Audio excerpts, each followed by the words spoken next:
The topic of today's video is how to connect crypto.com to Koinly. So here we are on the Koinly dashboard, and what we want to do is click on wallets on the top here. And in wallets, what we want to do is click on add wallet/exchange.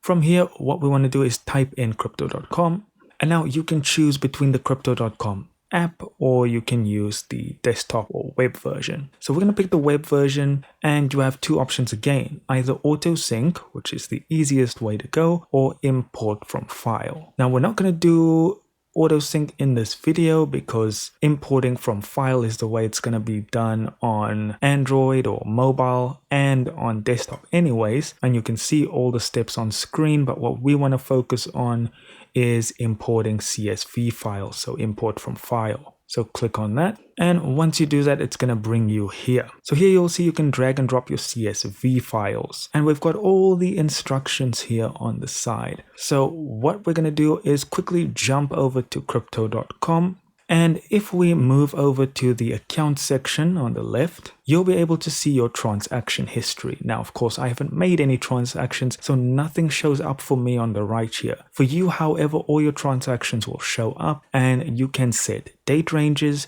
And once you've done that, all you need to do is click on export, which is going to be in that same block, I think on the right, if I remember correctly. And once you've exported all your transactions, all you need to do is drag and drop that CSV file from wherever you've saved it to right over here into Koinly. And now, if it's not just transactions, there's more things like deposits and withdrawals and so forth.